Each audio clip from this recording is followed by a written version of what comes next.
All right, everybody. Hi. Welcome to Community Conversations.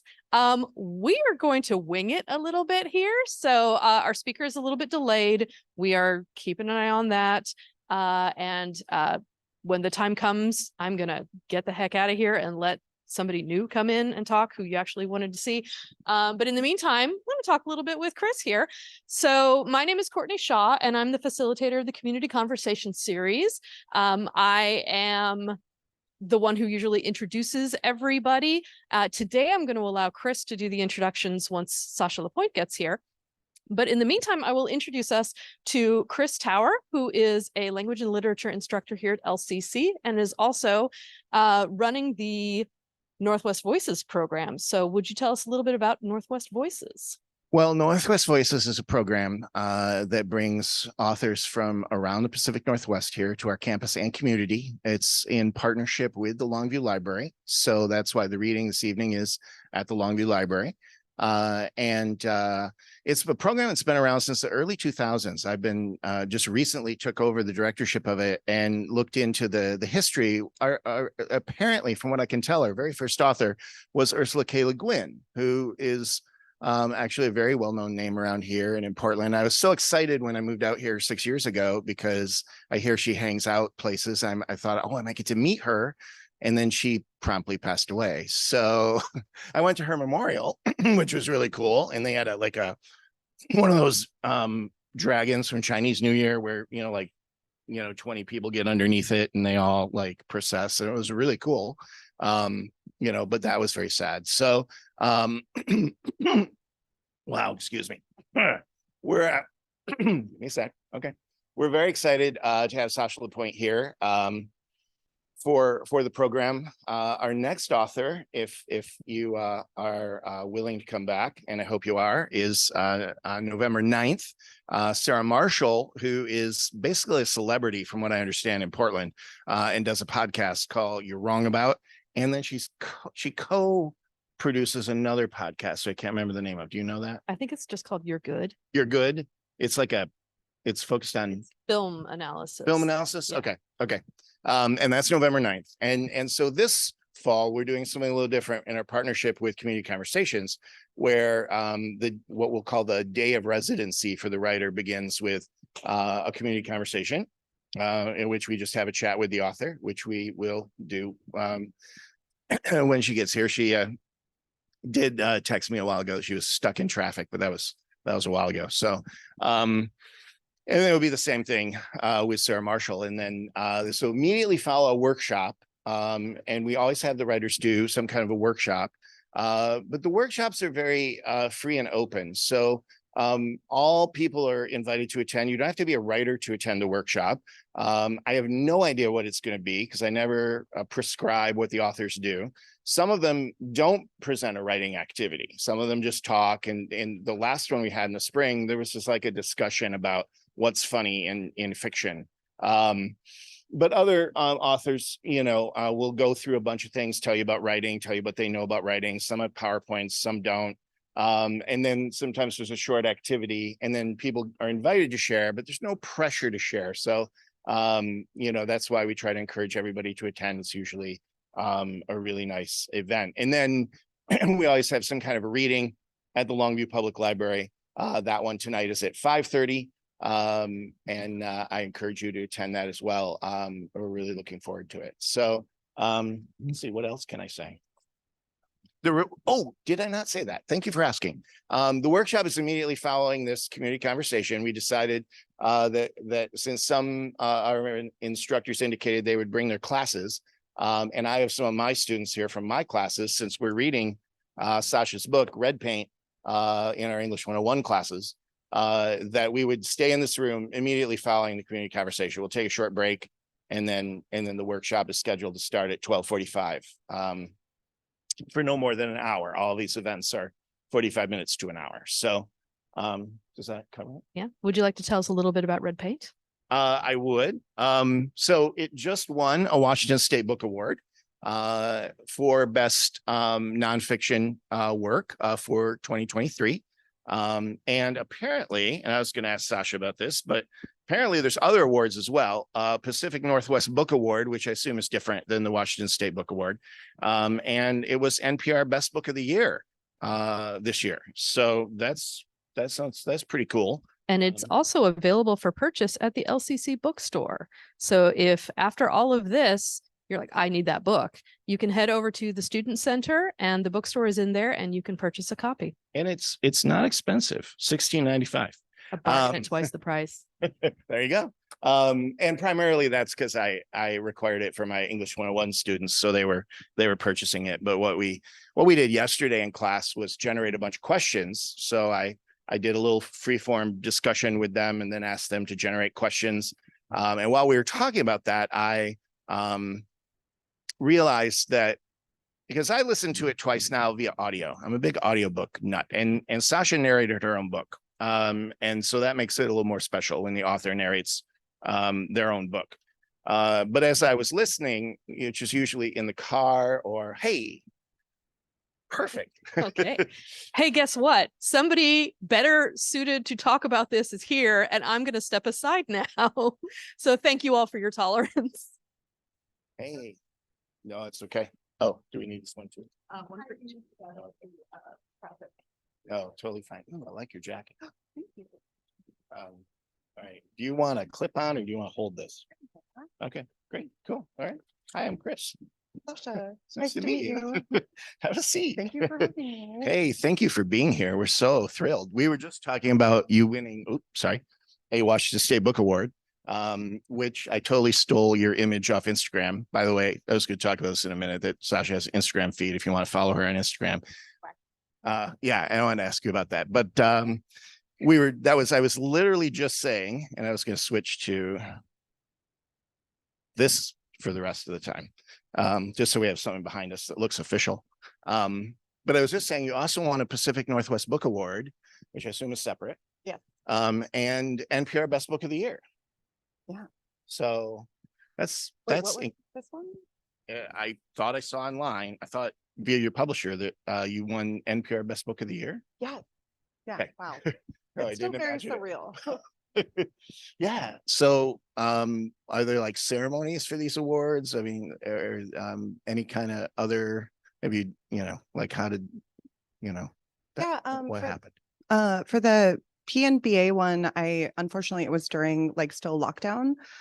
So we were all Zooming in, but it was really cool to be with I think 6 other writers that won and be in conversation. So we did it on Zoom and it was actually really beautiful. And they asked us you could probably still find it. It's probably still online, but they asked us to choose another one of the author's books, and they kind of gave it to us at random to read and think about and ask them a question. And I got the dude who did a cookbook, and I thought that was really cool because as a Coast Salish person, food is traditional foods are sacred and there's ceremonies built around them. So it was a really beautiful thing. But so far that's the only ceremony I've gotten to do so far. I think there is one for the Washington State Book Award coming up. Okay, cool. So are you cooking now? Because as you mentioned in your memoir, you don't cook. And there's that whole thing with the La Crusette crock, you're like, what is this for? I'm so glad you asked me that because I'm getting better. From someone who went from literally eating a 13-year-old boy, left on their own while mom and dad are at work. I'm not kidding. Ramen, popcorn. My partner would be like, what'd you have for dinner today? And I was like, a bowl of stovetop popcorn. And he's like, that's not dinner. But it's low in calorie. I was like, did you have vegetables today? No. Is that required, really? But in the new book of essays, I have a piece that kind of talks about this and goes in depth into food and my relationship with food. It's called First Salmon Ceremony, which if you're unfamiliar with our Coast Salish salmon ceremonies, it's a really beautiful thing that I grew up with. Every year we would welcome the return of the salmon with songs, dances, stories. And as a kid, I think you don't really know what you're getting into. You're just it's just there. But when I look back on it now, I'm like, that was so lucky for me to like see these songs and dances and ceremonies. And to me, it was just like rooted in, well, of course, the salmon are returning. We're going to honor the salmon. We're going to have a big feast. We're going to have storytelling. We're going to have songs and dances. And then we're going to eat the salmon and take his bones and return it to the ocean. And to kind of tell the salmon people, we honor you, please keep returning to us. And as an adult, really looking into my like diet and how to decolonize my diet, I grew up very, very influenced by the punk scene, by radical activism, and spent a lot of my life, my adult life, vegan. And the essay kind of, sorry to just go off on a tangent right away, This is but what I'm this is so supposed to glad, be. We're talking. so It's glad supposed you to be a asked me about conversation. food. Yeah. One of the first times it really became apparent to me that I may be doing something wrong, I was like a teenager, and my uncle, who is features prominently in the book, he's a very special person to me, to our family.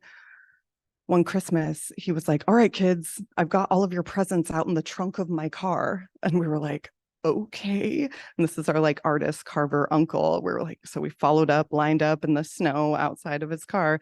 And then he dropped, I'm not even kidding, a king salmon in each of our arms, like this huge, just not even wrapped, just open it.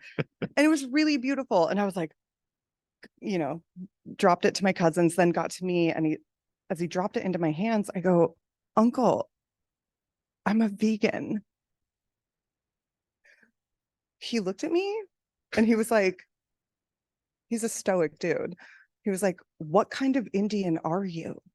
And then walked off. And so I took the salmon home and cooked it and broke veganism and was like, and so this essay sort of comes from that of like, yes, I have certain like beliefs and values, but like basically people are like, are you still vegan? And I'm like, I eat anything my ancestors would eat pre-contact. So that's like pescatarian, right? Mostly. People that eat seafood, but Right. because I figure you have lots of smoked salmon around all the time. You All the mentioned it time. in the book. Like I ate it for breakfast this morning. Oh, well, as one would. I would love to have had that for breakfast. Oh, I It's a am favorite food cooking of mine. more. Oh, good. I'm Good. making That's good. salmon. Okay. And I had a follow up on that, but I didn't get to fully introduce you. So, and a couple of other beginning things. So let me get that in before I forget. First of all, since I already talked about our other community conversation events and our Northwest Voices, and the sign up sheets in the back, again, as a reminder for people that want to be on the mailing list, or my students that want to remind me that they're here, because that's important to the outcomes and the courses. We also have a literary magazine here at LCC, and there are flyers all around the room to remind you of that, or tell you about it if you don't know. It's a literary and arts magazine that publishes literary art, writing, all forms of writing, and visual art. And the deadline for the literary art is the end of this month, literally Halloween. And we encourage you all to submit anything written that you would love to share. And so this was a good opportunity to talk about that. It's in our, I want to say this will be the 22nd year. I'm looking to see nods from my friends. 22nd year. Yeah. Okay. And so I encourage you to check that out. So Sasha LaPointe is an Upper Skagit and Nooksack, from those tribes in the Coast Salish grouping out here in the Pacific Northwest. And as she already mentioned, her book kind of merges her native indigenous heritage and her punk rock I don't know what we'd say. I don't want to say aspirations, because you are a punk rocker. You're in a band. Her punk rock interests and as a punk rock musician, and as a writer. And the book, I should have provided trigger warnings for my students before they read it, because I forget that, and I'm bad at that. So I apologize to them all yesterday that I didn't warn them that there was you're working through a lot of your trauma and a lot of the issues that you went through in your life in the book. And so we may talk about some of those. And so trigger warning right now as well, that we may talk about some of those things. But I just want to add, I will not be offended if you have to step away, take care of yourself. Like, you can rejoin. That's huge. Anytime I give a reading, or even sometimes when I'm lecturing with my own students and sharing others' work around trauma, I'm like, peace out if you have to. You can rejoin when you're ready. yeah, thank you for saying that, because I need to, be a better trauma informed instructor. That's kind of a goal. But there's those threads working through the book, the book Red Paint, which we have featured up there on the screen. That was published 2022. Yeah, last year, right. And because your book of poetry, which I also have a copy of here, was published this year. And I want to ask about that, because there's a lot of overlap or a lot of connections between what's in here and what's in Red Paint. But there's also a lot of pop culture references in Red Paint that come from Sasha's life. Huge Twin Peaks fan, which I immediately related to you, because also. But a lot of mentions of the Goonies film, for any of you that don't know, was filmed in large part over in Astoria. So Goonies Never Say Die comes up over and over again in the memoir, which again, I appreciated, just personally. And then lots of references to punk music and other music. And in fact, I was really curious about what music you were like after the book was published, like, oh, I wish I had, because some of the mentions, they're just like, I'm doing this thing and listening to Crass on my headphones, which is an old punk band from like the 80s. And that immediately made me think, wow, I haven't listened to Crass in a long time. That's like, takes me back. But were there bands or musicians that you were like, oh, I forgot to mention those. They're so significant to me. Absolutely. I think I don't talk about the Wipers enough. The Wipers were so influential for me. I think that coming from it, like, it was really interesting and challenging to grow up in the Swinomish Reservation, like an hour and a half north of Seattle. So I knew Seattle was right there, and Olympia, of course, where all of these like riot girl movements were happening. Grunge was like a thing, but I was always like removed from it. And so Nirvana, when I was in like 7th grade or something, I remember a cousin giving me like, this is that rock shit that you like. You should listen to this. And I was like, oh, okay. But Nirvana was kind of a gateway into these other deeper bands that ended up meaning more to me. So the Wipers. Yeah, tell me. I don't know the Wipers. Oh my God, Greg Sage. Okay. Amazing band I think they played some of Nirvana's earliest shows, okay, but they were more underground, more punk, and never obviously got big in the way that Nirvana did. But their music is just darker and heavier and meant a lot to me growing up and in my formative years. Are they a Pacific Northwest? Yeah, they're from Portland. They're from Portland. Mm-hmm. Okay. What else? I don't think I talk about Buffy St. Marie enough. I noticed you had a epigram for Buffy St. Marie, and I was also thinking about, when's the last time I listened to Buffy St. Marie? I was gonna like dial that up, I was in my office. So Moonshot is such a beautiful record. Also, Native North American Child. I feel like bands come up like, the expected ones like Joy Division, Crass, like these things, but there are some of the littler ones that I forgot to mention, and I think Wipers were a big part of that. Also, just other like queer punk bands. It was fun. My publishers actually asked me to make a Red Paint playlist, which I did.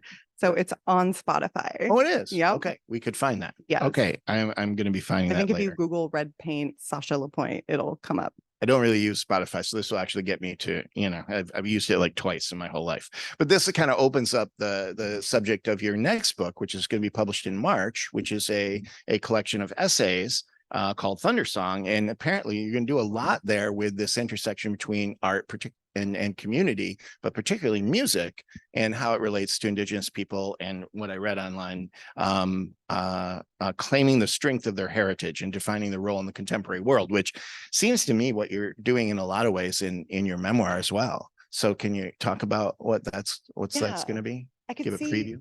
Yeah. And I kind of love, not to bunny trail, I'm a Gemini flighty air sign brain.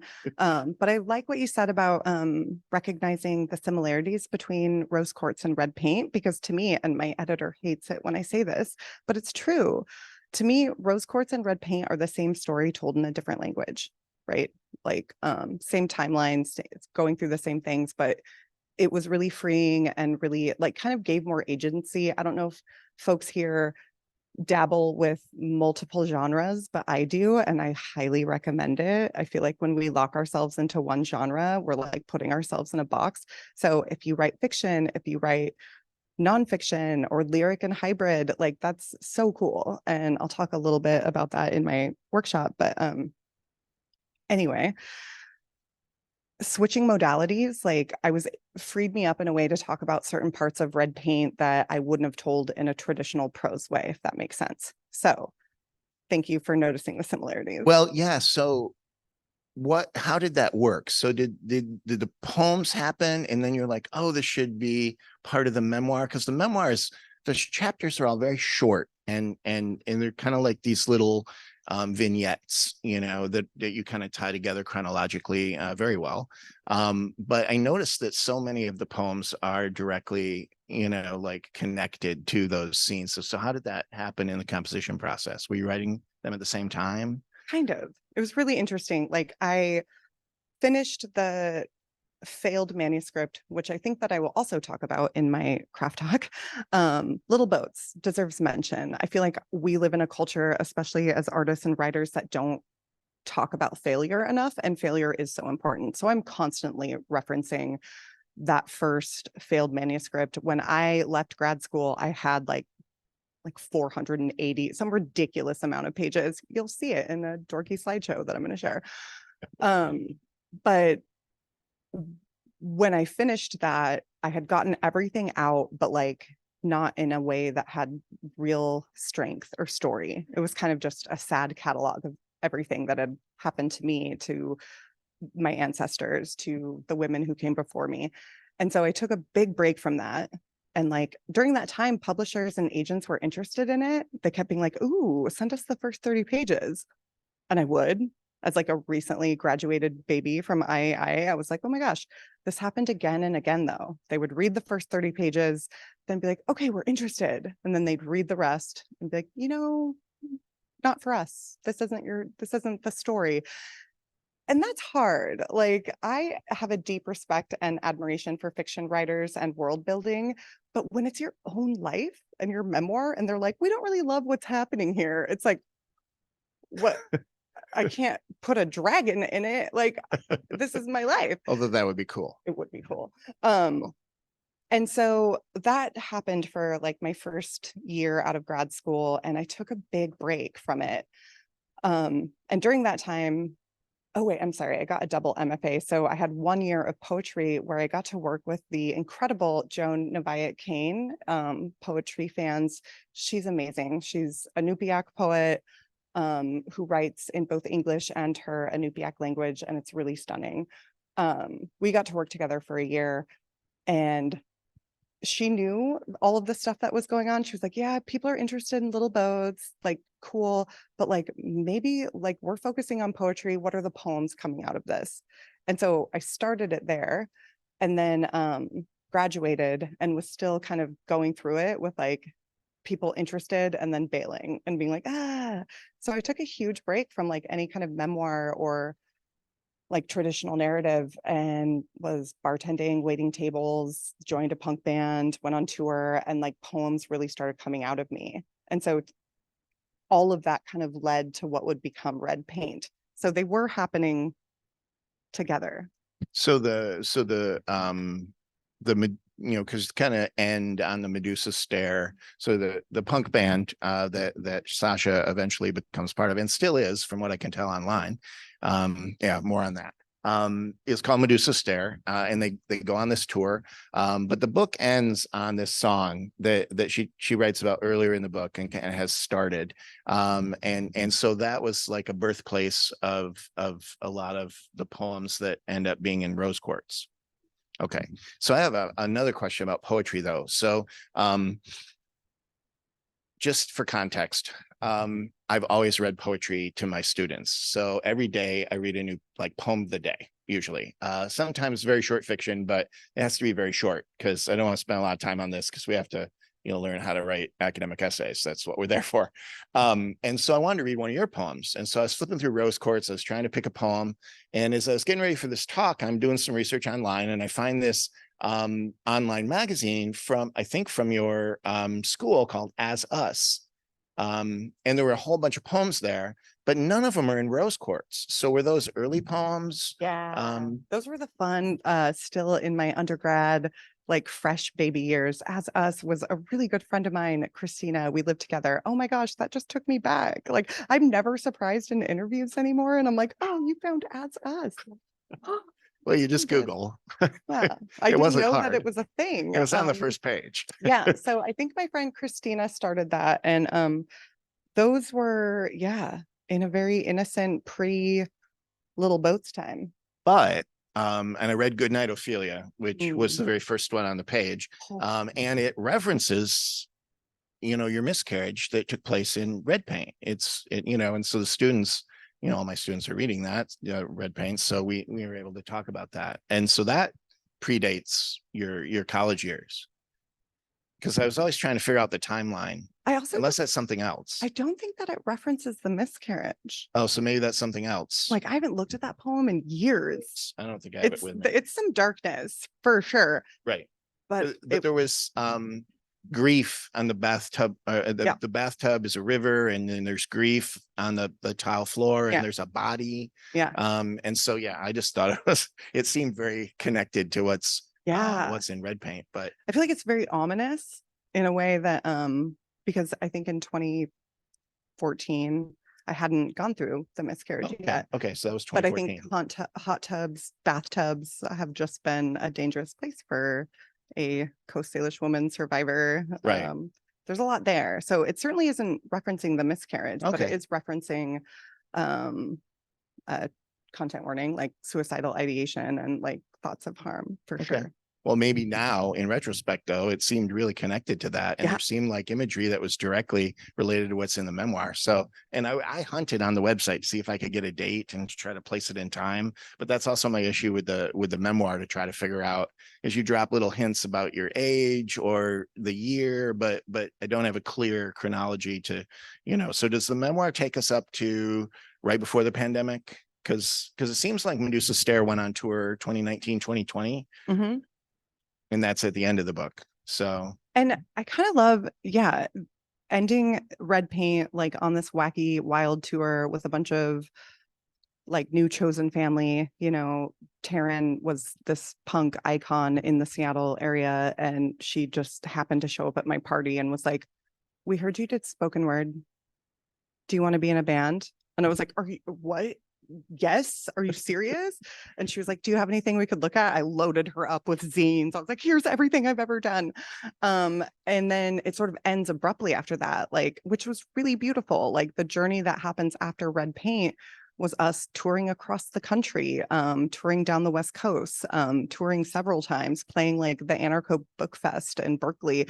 Like, I had like family time with these folks, and it was really empowering and literally taught me how to be loud, and like, which historically has not been easy for me. And we had like a pretty good run, but during lockdown is when things dissolved. So two of our band members moved, one to the Bay Area, one to Portland. And unfortunately, Medusa Stair did just kind of dissolve because of pandemic. But we're on some anthologies or like compilations that are really cool about like Indigenous and like BIPOC, like punk stuff. What else happened right before we ended? Me and the former drummer who we started our own lockdown band called Fleur de Louvre, and it's real silly. We got a review in Maximum Rock and Roll that just said something like, "If you're going to have a seance sleepover with your girlfriends, I would listen to this." And I was like, "I'll take that." But unfortunately, Medusa Stair kind of dissolved during the pandemic. Okay. But from what I can tell, the one album is a free download on Bandcamp. So I haven't had a chance to listen yet. But so are you doing spoken word poetry and vox in all the songs, or just certain songs? Yeah, I think there's one that it's only Taryn, but usually we were like very much a joint, like I was always backup vocals, Okay. like supporting her because she's fierce AF. And then so we're singing together, and then throughout that album, my spoken word is between every song. Okay. And which song is the one that's in the Poison memoir? Garden. Is that Poison Garden? Yeah, that's spoken word that I Okay. do between our throughout our set. Okay. Yeah. Cool. Well, let me ask you some more questions about the book though.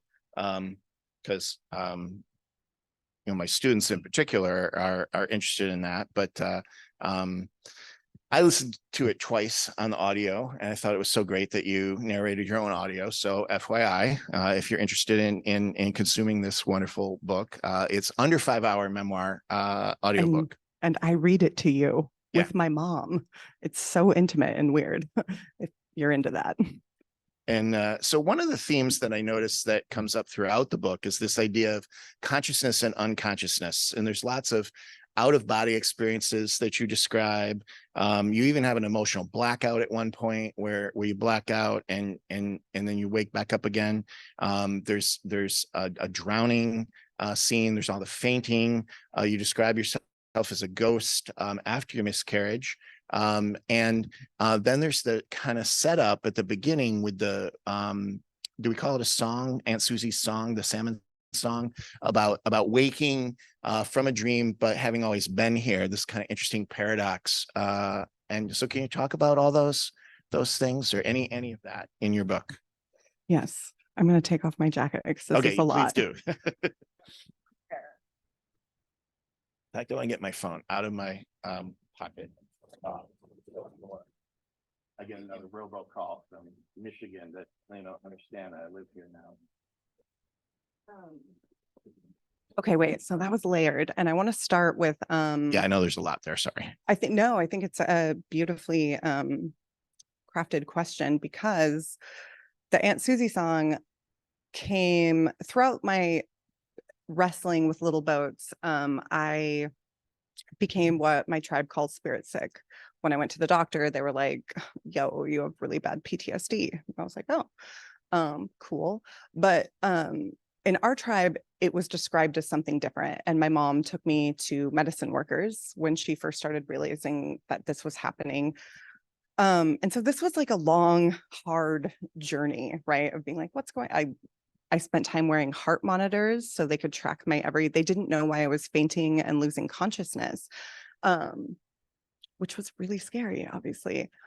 And then at one point, I remember having this dream, I think it's in red paint, where immediately I saw Aunt Susie's face, like our ancestor, like it's a portrait that I've grown up with. She hangs on my wall still. But I dreamt so clearly of her that I woke up that morning and was like, I have to go to the grandma's books. We have like a trove of beautiful Lushootseed language books and culture books, stories. And I went straight to the Aunt Susie book, which was just a bunch of transcriptions of her letters back and forth of people recording her telling stories. And my parents had given this to me when I was like a baby teenager, and it had just been sitting on my shelf for decades. But after this dream, I woke up and I went straight to it, feeling super shook. And I opened up to the salmon song and was like, that's exactly what I'm experiencing. And I called my mom, like teary-eyed, and was like, what's this salmon song business about? And she was like, oh, that was when Aunt Susie was like spirit sick. And she was like, is that what's going on with you? And I was like, yeah. She was like, that makes sense.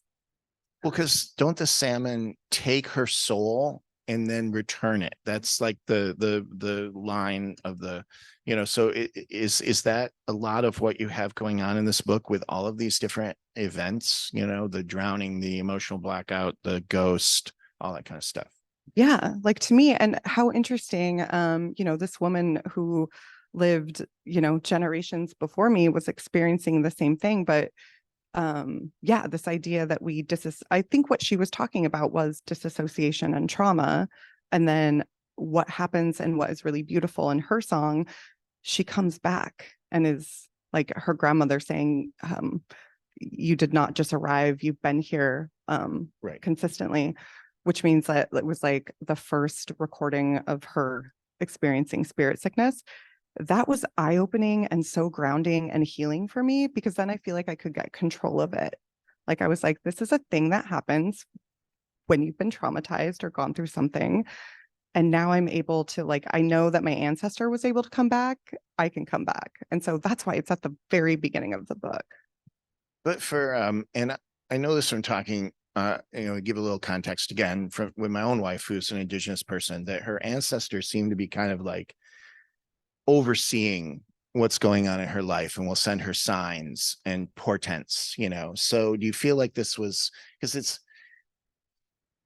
seems like a very much a part of your culture, this idea of spirit sick. It's not something that people from other cultures would typically, describe it that way. So, how does that work within your culture, do you think? Yeah, and I appreciate this question too, because I think that in a more Western or colonial approach to medicine, you just call it like, oh, you're like mentally ill or but it's different. And I just had the pleasure of being in conversation, moderating Ingrid Rojas. Amazing Colombian writer who wrote The Man Who Could Move Clouds.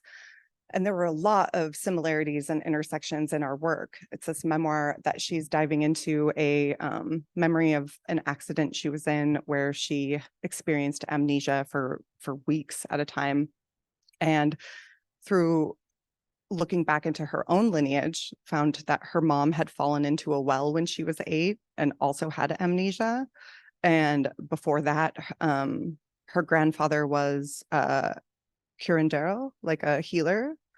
And we were having this great conversation, but kind of about the idea of like a non-native, a non-indigenous audience might not understand what we say when we say spirit sick.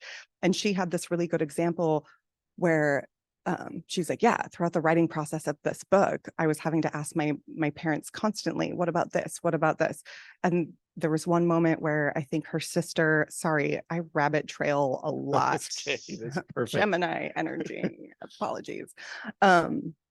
She shared this really beautiful moment that was like, my sister was struggling with disordered eating and was diagnosed, and we're in the hospital, and her mother, who didn't speak like fluent English, kept asking her like, what are they saying? And they're saying words like bulimia, disordered eating. And the mother was like, when did the spirit attach to her? And I immediately got that.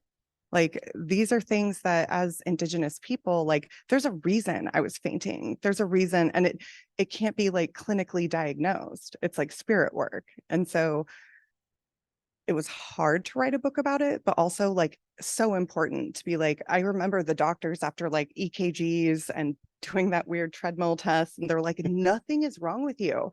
And I was like, something is though. And that's a deeply Indigenous like concept. That makes sense. No, it's kind of like when Hamlet says to Horatio, there's more in heaven and earth than is dreamt of in your philosophy. That I always go back to that when I hear something that isn't part of medical science or established Western ideas of, in fact, my wife and I were just talking about this morning, that everybody should be in therapy and everybody should have some kind of a spiritual practice, even if it's not attached to an established religion, some kind of connection maybe to their ancestors or to the spirit world or to something outside of science. And that seems to be what, your whole book is about, this spirit work, because that's that idea of spirit sick. You start early with, and then Brandon says the thing to you that becomes the song, and that's the song she ends on is about that very thing. So did you feel like you healed when you did that song? Ooh, it was loaded. I feel like that song was both the undoing and the remaking of me. When I first started writing it, spoiler, my ex-husband during a fight said that the women I come from are broken. My ex-partner was a white man and not Indigenous. And to hear that broke something open in my head and heart, where I was like, how dare you? But also, what's that about? And then I started writing in the Poison Garden, and it became like a source of like empowerment to be like, hey, you're claiming that these strong, powerful, like Coast Salish women. I come from a woman who survived smallpox when it wiped out her entire village at age 9. Another woman who became our tribe's first medicine worker when women weren't trained that way. Another woman, my great grandmother, who was super into activism and cultural revitalization and like saved language from extinction. Like, so when I think of these things, I'm like, we're not broken. We're not, if there are things that don't fit with you, it means that you're not understanding or fully seeing us in our indigeneity and what we have survived. And so Poison Garden started as this angry kind of clap back to him. Like, what did you say? But then it ended up like sort of sending me on this beautiful and hard, deep journey of like mining for strength. Because if we have intergenerational trauma, don't we also have intergenerational strength? And that's what I found. And that's what Poison Garden is about. Well, it sounds like you're going to address that also in your upcoming book of essays, because that's what it said in the notes online. Now is a good time, though, to go to audience questions, because we have quite a few people here. We're very excited. We have so many people. So, And I will bring the microphone around. I don't need to talk. She's talking. I'll bring the microphone around so we can get it picked up on the recording as well. So does anybody have any questions? It can be about anything. What kind of snacks I like. And don't be shy. Here we go. Hello. Thanks for coming today. I was wondering how you make your salmon because I really struggle with that and I do enjoy cooking, but I would say salmon is something that I kind of steer away from sometimes. I love this question so hard because as we discussed, I've been historically really bad at food. I grew up with the privilege of going to my grandparents' salmon gatherings. I go to first salmon ceremony. I have salmon the best way. When I try to get it at restaurants, I'm like, that's dry. Like, ew. My mom taught me how to bake it on a cedarwood plank, like soaked. So I've done that. But my favorite, how I even just made it the other week. My friend was cracking up. She was like, we're having dinner and coming back from the store with the groceries. And I was like, well, hold on. I got to stop at this park and walk down a trail. And she was like, what? And she was Maori and like, cool, I'm in it. Like, what, is there some ceremony you have to do? And I was like, oh, I just need this leaf. And so to cook salmon in skunk cabbage, I don't know if you're familiar with skunk cabbage, but it grows in bogs and swampy areas. I have a spot where I go in Tacoma where I know that it's always there. I went and like had to harvest it in order to cook dinner. I do that all the time now. I'm like, oh shoot, I need to make salmon tonight. I have to go get skunk cabbage. Meanwhile, my housemate's like, we have tinfoil. And I was like, no. So based off my mom and grandma's recipe, sometimes they do the cedar plank, sometimes they do skunk cabbage, but it really is just wrapping it, sprinkling brown sugar on it, nothing else, and wrapping it in the skunk cabbage and baking it. It's so good. Like I just got hungry thinking about it. So please try it. Yeah. Okay, coming around. I've got a couple questions. Brown sugar isn't a traditional food, is it? Oh, certainly not. Sugar, lard, all of the commodity foods that were introduced to us. So what did people do before you had brown sugar? Because I don't eat brown sugar. I'm just wondering. Just pop it off. Don't even have it on there. Just wrap it in the Oh. skunk cabbage. It gets so Sorry juicy. to be so picky, but I No, was no, just- no, that's real. But like the reality for contemporary Native folks, we have been colonized. We do have commodity foods in a really bad way. Like we've been introduced to, like my uncle, who I love dearly, died of diabetes. Like, so it's impossible. Like I try to eat mostly a traditional, like pre-contact food, but yeah, brown sugar was introduced. Does my mom use it and make bomb ass salmon? Yes. Okay. And is this book essays? No, this is a memoir. Oh, it's a Yeah. memoir. So it's not essays. It's The just- next one will it's be a story. It's a Okay, story. thank It's you. kind of fragmented, but it's a story. It's definitely.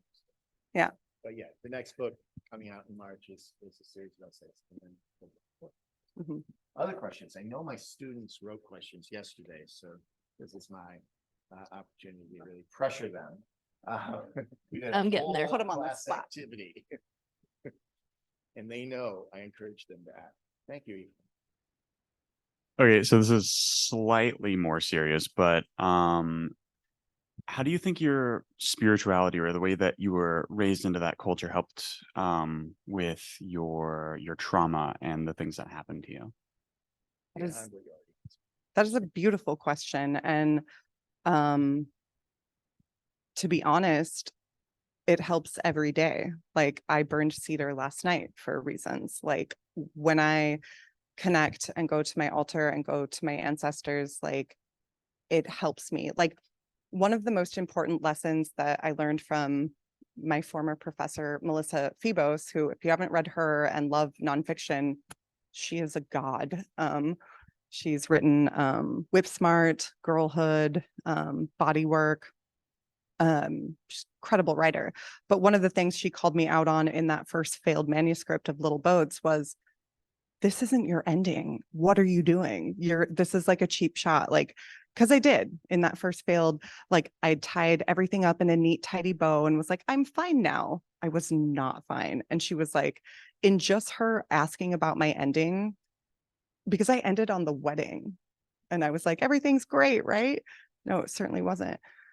But it was like sort of a craft element where she was like, this doesn't feel like your ending. But then it had me deeply look into, oh, trauma isn't healed. Like there's no pretty bow around it. It's something I engage in every day. And I think that to do that, my mom brings me wild rose for love and protection. I go out to my grandmother's cedar tree and clip cedar and like make sure that I have like, I carve time out to like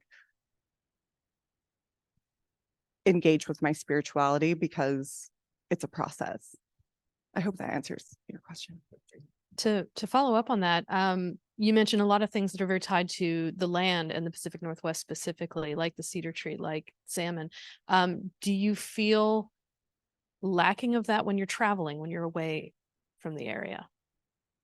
This is a spicy one, but it's so good and so important. My partner currently, we've been together for 5 years, amazing human, best partner I've ever had.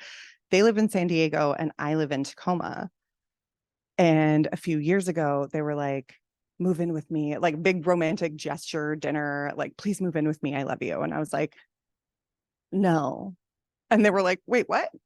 And I was like, I love you, but I'm going to keep my home in Tacoma. Like, this is literally my ancestral land. And they were like, okay. I was like, maybe I'll move in part-time. And we've been making that work ever since, where when I'm not teaching in person, when I can teach remote, they're also a graphic designer and artist and can work remote. So I'll spend a couple months there and a couple months here, and it's working and it's really beautiful. And there was a moment I had given him a book to read. My partner, who is not Indigenous, but grew up on the Big Island, I gave him a book by Kawai Strong Washburn. It's about a Native Hawaiian family. It's a beautiful novel. It's like one of my favorite books of all time. Highly recommend.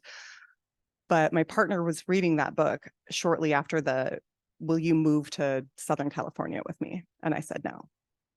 Then they read this book. They finished it at a park and called me and they were in tears. And they were like, this book was so beautiful. And I know you're not Hawaiian, you're Coast Salish, but like the connection y'all have to the land is so important. And it was really sweet because they were like teared up. They were like, I will never ask you to move in with me. Like you have to like go back there. And even sometimes when I'm down there visiting, my partner will be like, you look a little wilty. Do you need rain? Do you need to go home? So it's a way we try to like honor and see each other. And if I have to bounce, I have to bounce. I'm like, hey, I have to go home and be in the gloom and doom for like a month. Bye. So You found your linoleum. yeah. Okay. Yeah. So there's a theme throughout the book of your grandmother carried this linoleum with her, and everywhere she was, that was home because the linoleum meant home. And one of my students wrote that question. They thought that they were curious about that. But you know, you go through this whole journey, you get the the property from can't remember who bequeathed you the property that you sold back to the tribe, but so you sell back this property to the tribe, and then you get this house that had been part of your family. It was my dad who raised me. That's right. Mom's house. Yeah. So and that you're still in that house. Mhm. That's still your house. Yeah. Cool. It's my little sanctuary. Hello, hello. I got a question. It's not about semen. It's a simple question. It's just what made you write the book in the first place? Like, what was the intention of it? Yeah. I have a two-part answer for you. I think what made me write it in the first place, because I cannot, and I've said it, I'm like a broken record. I can't separate this book from Little Boats. So I wrote that first manuscript in and it failed. And then I let it go and took a break. But because of the hard things that I went through, like diagnosed PTSD, like just kind of tornadoing around, like it was hard. Then I was able to arrive at red paint. And what made me want to write it then was different. At first I was like, I am a Native woman. I'm a survivor. I'm going to write every bad thing and the world will know. That wasn't a great story. Like that wasn't a strong story. And so when I did the work of actual healing and started engaging in that, that brought me to red paint and kind of just this gratitude for the women I come from. I was listening to their stories, their language, what they had survived. And when I got to red paint and started writing it, it was almost a thank you letter to them. It was oh my gosh, y'all literally saved me. And I wanted to share that with the world. Well, That was thank so you. cheesy. Thank you so much. We do need to wrap up this portion of the residency of Sasha LaPointe here. But I Thank do you. want to thank you all for coming right now and welcome you if you want to stay for the writers workshop, which is at 12:45 here. Yeah. Okay. And that's different from what it says on some of the flyers. So it is 12:45 here rather than 1 p.m. in another place. Again, if you're my student, you haven't signed the sign up sheet, please do so. If you'd like to be on our Northwest Voices email list and you haven't signed up, please do so. And we hope that you'll stay for the workshop. Thank you so much. Thank you all. Thank you, everyone.